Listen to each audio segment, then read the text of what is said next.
Hey guys, Apav here, and I'm really excited today because I got a Retroid Pocket 4 Pro. That is a very long name, I know. And it's kind of an Android emulation device, which I'm sure we'll talk about as this unboxing progresses. Now, I didn't get anything additional with this because really I was not wanting to spend this much money, but it's possibly like one of the best emulation devices, especially in this price range. And I'm going on a little trip soon, so I really wanted to have this to take with me. I was originally gonna buy, what was it called? Like an RG405M, something like that. But I mainly want to play PS2 games, and that can play like 50% of PS2 games alright, whereas this can play PS2 games a bit more reliably.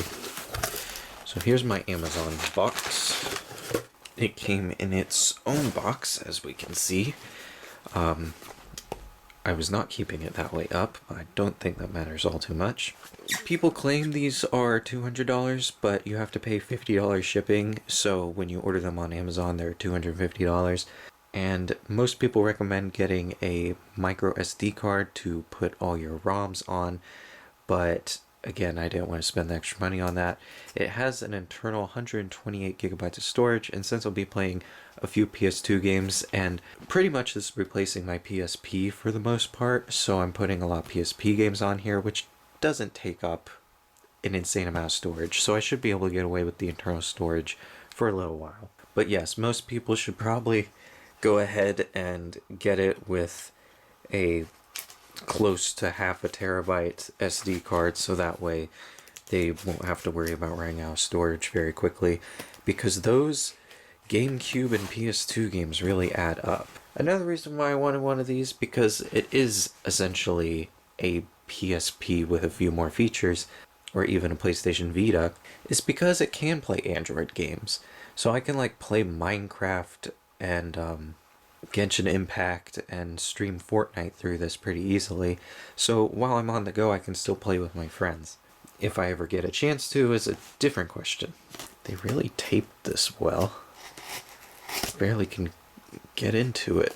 Oh my goodness. Okay, I think I've cracked the code. Nope.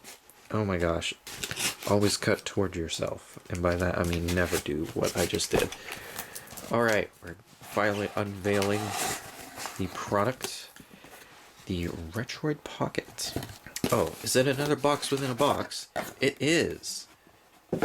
Alright, so this is a bit more stylish. It's got some very faint gamer-esque images like banana peel. Let's see, it's got a like never been opened before seal thing. In this unboxing, I'm going to do an unboxing and then I'm going to set it up briefly, just so you guys can get an idea of what it's like, and so I can give my impressions of it. But while I'm setting it up, I probably won't be recording that. It's magnetic lid, and it has this cool little preview window, but you can't see anything really. Alright, I adjusted the camera so I'm not fighting with it the whole time. Ooh, it just slides out this way. It does come in multiple colors, but I got the black one. You can see that here. I believe 16-bit is like the Super Nintendo, and 16-bit US is... I was going to say this is like the Super Famicom, but maybe that's the Famicom and this is the Super Nintendo. Something like that, you know. And then I think these are transparent colors, even more transparent, but I got black. I didn't really want it to look like a Nintendo product. I wanted it to look like its own thing, so I got it in black. This is foamy, not styrofoamy, which is kind of nice. And here's the product. Comes in this, I assume, anti-static bag. Put that there. You know, I just cleaned off this couch, and there's like wood chips all over it from the cardboard. Got a very basic, it's not even a user manual, it's just more of a, what you got in the box. And then high quality, was this Type C? Is that what they're called? You know, the new thing that Europe has basically mandated. That's that. No AC adapter. Alright, it's already feeling pretty nice. Let's get it out of this bag. I love the size. I was worried this was going to be the size of a, like a Nintendo Switch Lite, but, you know, it's not too much bigger than a Vita. Oh man, those analog sticks are nice. They got quite travel, but okay, so the D-pad is like, feels almost exactly like a Vita. The analog sticks feel closer to like a proper console, but they have more travel than a Switch does, which is kind of more like a proper console. Ooh, these are analog. That is micro switched, and these are also mushy. It also has an L3 and an R3 like a Switch does. There's our Type C, that's where that SD card goes. It takes a headset plug, which is, you know, always appreciated. And then I believe this is a video out, or like a micro or mini HDMI cable. I don't know which one, but it's supposed to have a video output, which is nice. So on my travels, I can plug this into a TV. I'm just impressed with how small it is. People are complaining, like, in some other videos that it was pretty big, but this is, I'm impressed. And it has a bit of a matte texture, which is kind of nice. You don't worry as much about scuffing it up. All right, I like it. I'm very happy with its size. It's, you know, it's big, but it's not Nintendo Lite big. It's probably as big as like a 3DS XL when it's folded. I'd say it's kind of like that. Maybe not as wide though. Just for the heck of it, here is a Vita, has fingerprints all over it. As you can see, it's actually, it's like maybe like a centimeter or half a centimeter longer than a Vita, and then it's almost, it might even be thinner or almost the exact same. So yeah, it's like the dimensions of a Vita. You don't, yeah, that ain't ginormous. Got some branding on the back and useful airport with a fan in there. Is that the power button? I'll hold it and see what happens. Yes, it has a nice rumble to it. Alright, retro. Oh, that's a nice screen. It doesn't really show up well on camera, but it looks crisp.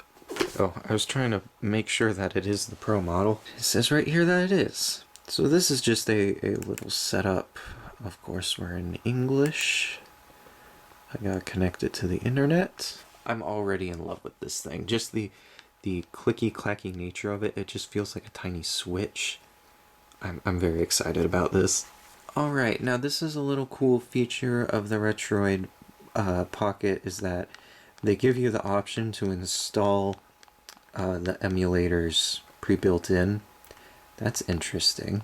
Minecraft Java Edition for Android. I was just going to install the official app, but that's interesting. And the tutorial I was watching was telling me not to install these. It's just very tempting because this seems super convenient. And then we go on to the launcher. Again, I personally would want to go with this cool looking launcher, but I think during setup this might be more convenient, which is just the normal Android launcher. Alright, let's start. Should I have pressed start? Wait, this looks like the other launcher. Wait! After a long and tedious process, I present to you the Retroid Pocket 4 Pro. A very long name. Basically, I had to download all the emulators, put all my ROMs on it, and that took a lot of time. So, I haven't played anything. I just clicked on things to make sure they would open. I have my Dreamcast, a few Game Boy games, more Game Boy Advance games, Color, GameCube, N64, PS2, PSP, PS1, and Wii. So yes, this supposedly can play Wii games. Supposedly it can even emulate some Switch games. But I wanted to see if I could play Call of Duty Black Ops on it, which, since it's a Wii version, it's, you know, not gonna feel like a real Call of Duty game. But I also got Sonic Colors on here to test that out. Most of the game or emulators I programmed to show FPS so we can like actually see what it's like. Again, I bought this to emulate PSP games, so I got quite a few PSP games on there. I'm hoping I can map this right analog stick for first-person shooters like Medal of Honor Heroes 2. Oh, it's not in focus. There we go. So let's try Medal of Honor Heroes 2. I think this front end won't automatically... Never mind, I'm wrong. I thought the front end wasn't going to automatically start it. So this was a really impressive game for the PSP, and it's actually kind of crazy how it's taken probably 15 years to accomplish what the PSP did. Actually, it's almost been 20 years. Alright, right now it says that we're at 30 frames per second, which is probably what the game's supposed to run at. Well, the cutscene is playing crisp and smooth.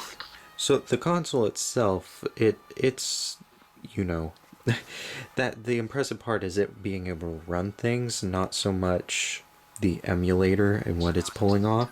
So far it seems to be looking really great though, and I like that it upscales it, because some PSP games, you know, they're not in like a very high resolution, so this makes it even more clear in a sense. Like, you can see every pixel because it's, I wouldn't say dated, but the screen is old.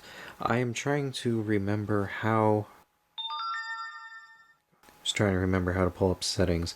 Yeah, right now I'm only doubling the resolution to keep everything running well. Well, dang it, I'm gonna have to look up how to enable a right analog stick. But basically, I have... Oh, you can fast forward, by the way, but that wasn't what I was trying to do. I can play pretty much all my PSP games on here, which is great. I was using my PSP as an emulator for all my other games, and now I can just throw them all on here. I got pretty much, like, the PSP is pretty awesome, so you don't really need much more than a PSP for my generation, at least. If you're looking for something that will play, you know, the everything, either get a PSP or you can get something much cheaper than this for probably less than $100. But for me, being born into the age of 3D gaming, I wanted to get all my 3D consoles on here. So let's try something more difficult that typically isn't portable, like the PS2 games. So Bully got a version on the Vita, or got a port to the Vita. So if you modify a Vita, you can play some pretty impressive games on that as well. And the Vita is still purposeful, as there hasn't been a very effective way of emulating the Vita quite yet. But there's a lot of PS2 games that aren't available on the Vita or don't run well on the Vita. So let's try American Wasteland. Alright, so far everything's been quite snap. Wow. I'm just blown away by the progress in technology. Like, oh my gosh. It's like, it works. Holy crap. Okay, hang on. I gotta remember how to play Tony Hawk Pro Skater now. Okay, if it wasn't for me sucking, this is very playable. Which is pretty impressive. I thought this would be a more... Jeez. There we go. Okay, despite me sucking, this is working really well. And this is like a game that kind of requires fast inputs. I haven't seen anyone test out Jack 2, so let's try that out. It's been stretched into widescreen. That's odd. I'm pretty sure I have this set up for... I had it set up by 4:3. Is Jack 2 natively a widescreen game? I might have to mess with Jack 2. Alright, here's the moment of truth. Oof. Okay, that is not smooth. Nope. Okay, that's not playable. I gotta figure out what's wrong. Well, I tried a few things. I couldn't get it to run very great. It could be just the BIOS I'm using. It could be my version of the PS2 emulator I'm using. So there's a lot of different things I have to try out for that.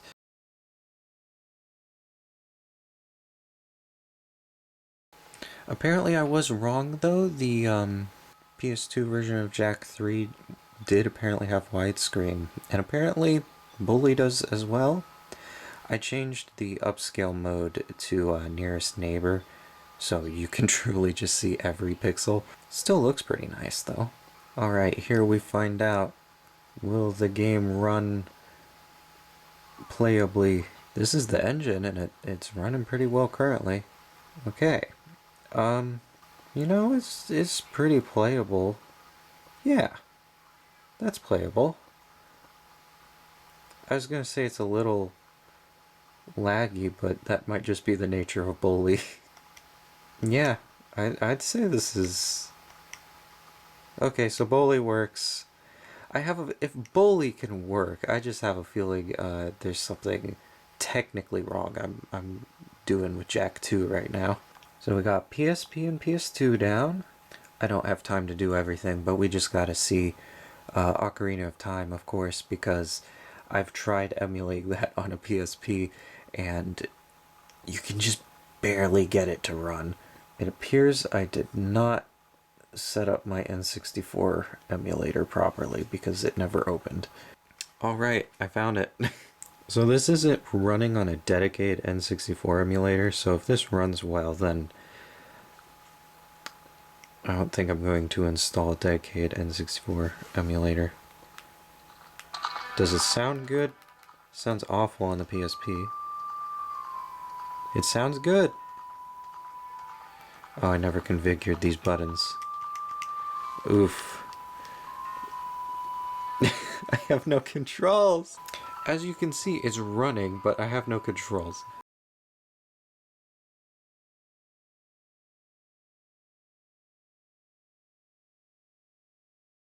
Well, I say that looks pretty sick, so if you want to play N64 games, you got that. Now I'm going to test two other things. GameCube, which I know will work because it worked on the cheaper model I was thinking about buying. And then next we'll do Wii, because that'll be really pushing things. Alright, so this is Star Fox Adventures, critically panned when it came out for being nothing like Star Fox. I thought it would be interesting. Okay, did I set up the controls wrong? Why is it defaulting to pointing down? Yeah, somehow I had messed up the analog stick when I was syncing the controls. But this seems to be running well. You can watch people play Wind Waker on this for days. That's the game everyone tests out. But I wanted to test out something different. Seems to run. Okay, I was unaware that the game would automatically start playing. Oh gosh, the controls are inverted, but that's the game's fault, not mine. Or the consoles. Anyways, that's Star Fox Adventures. I'll get back to that someday. Now for the moment everyone's been waiting for, can I play Black Ops? Hang on, I probably need to quit this game. Can I play Black Ops on a console the size of a PlayStation Vita? The way you look around in the Wii version isn't the same way you do in any other version, so it's not gonna feel like a Call of Duty game, sadly. The nostalgia of this poor man who's trapped in some kind of CIA, FBI interrogation room. Oh man, the frame rate just dropped to 15. Nothing was going on. What's up with that? Oh, this scene. This is also an unskippable scene that just randomly plays when you open up Black Ops. Alright, oh gosh, you can... Can we break out of the seat? Is that a feature? It is! Oh my gosh. I forget how to sit back down. Oh, I just pressed B. Okay. Alright, let's see. Is this game playable? Alright, well it seems to be sticking around 30 frames per second. Gosh, I really need to update everything. How about that? It still kind of bothers me that they went to all this trouble to port this game to the Wii, but they never ported it to the PS2, even though they... If they could have done this, they could have clearly gone on the PS2. Wait, that didn't feel like... Wait, the person I saw playing this was clearly using motion control adaptation, but I told it was... this was the only game where you could say you were using a classic controller. But I thought it still meant they messed up the looking around. I thought it was kind of like a on-the-rails shooter. But this has crosshairs like a normal Call of Duty game. Sadly, I'm playing it through a viewfinder. Oh my gosh. This is just Call of Duty. Holy crap. I didn't realize that the Wii version of Black Ops had controls like this. And I'm gonna die because I'm too focused on the fact that it's working.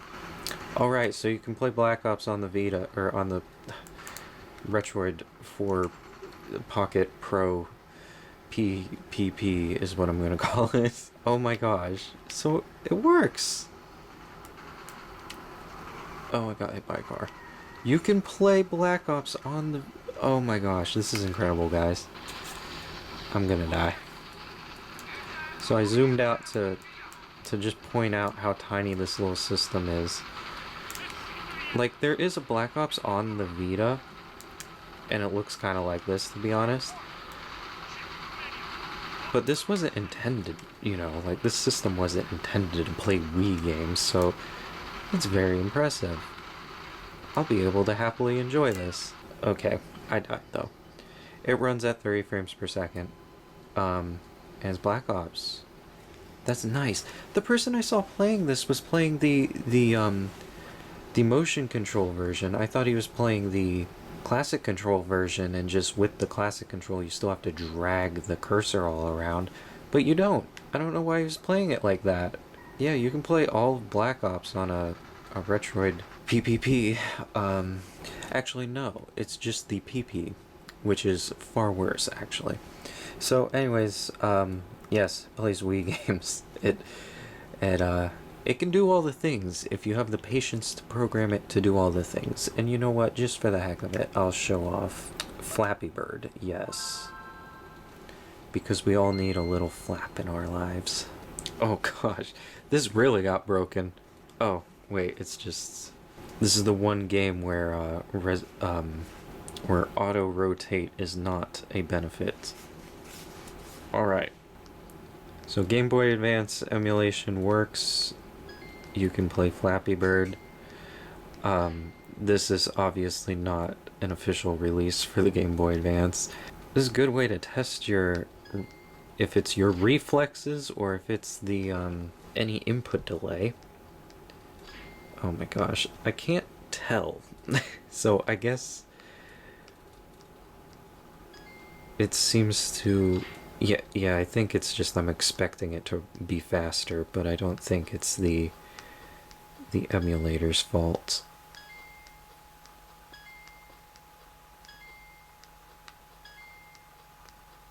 Remember when this game overtook everyone's lives? Anyways, that is the, as I've said it multiple times, the Retroid PP, and I'm going to be enjoying playing this. I just can't believe Black Ops worked. That really surprised me because I thought the Wii version didn't have the same controls, but it does. So I don't think the Modern Warfare games support it, but if they do, I'll definitely be putting them on there. Anyways, thank you guys so much for watching this video. If you'd like to see anything about this, just leave a comment. If you need help setting it up, I'll leave a link to the guy who helped me set this up because I'm not qualified to be answering all your questions. Yeah, thank you so much for watching this video, and I'll see you guys in the next one.